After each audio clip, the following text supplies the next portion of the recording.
नमस्कार दोस्तों, फिर से दोबारा एक नई वीडियो में आपका स्वागत है। आशा करते हैं आप सब कुशल होंगे। आज इस कहानी के माध्यम से आपको बताएंगे माता सीता को नर तोता ने क्यों दिया था श्राप।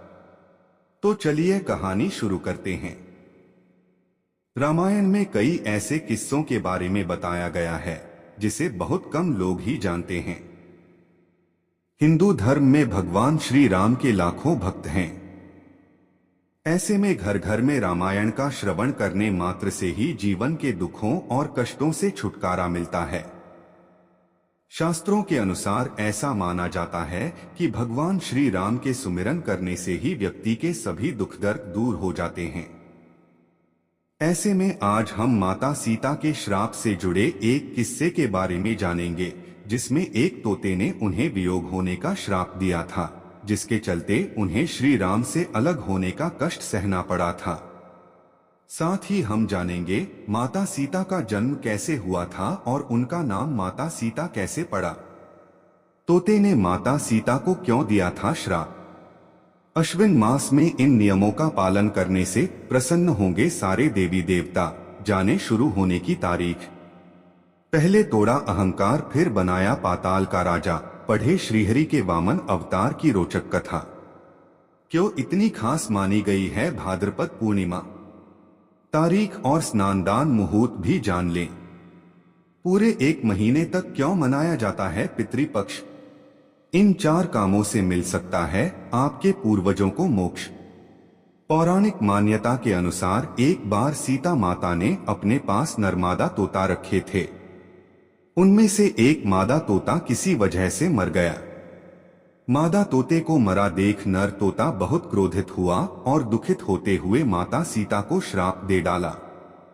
नर तोते ने माता सीता को श्राप दिया कि जिस तरह उसे अपने साथी के बिछड़ने का कष्ट हुआ, उसी प्रकार सीता माता को भी वियोग, पति से अलग होने का कष्ट होगा। इसलिए पड़ा माता सीता का नाम सीता। पौराणिक कथाओं में माता सीता के जन्म को लेकर कई तरह की मान्यताएं प्रचलित हैं। रामायण के अनुसार एक समय की बात है, राजा जनक खेत में हल चला रहे थे।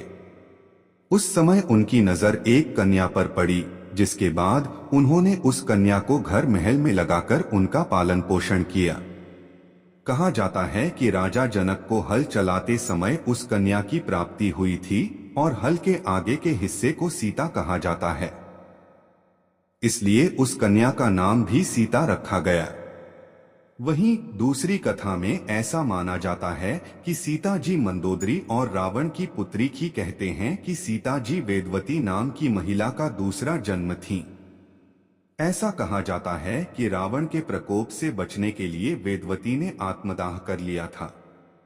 लेकिन इस दौरान वेदवती ने रावण को श्राप दिया था कि दूसरे जन्म में उनकी बेटी बनकर उसका विनाश करेंगी।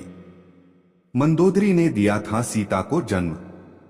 इस वजह से रावण की पत्नी मंदोदरी ने पुत्री को जन्म दिया और यह जानकर वेदवती के द्वारा दिए गए श्राप याद आ गया था, जिसके बाद से रावण ने अपनी पुत्री को समुद्र में छोड़ दिया था। समुद्र की देवी ने उस कन्या को धरती मां के हवाले कर दिया और यही कन्या आगे चलकर राजा जनक की बेटी सीता के नाम से जाना गई।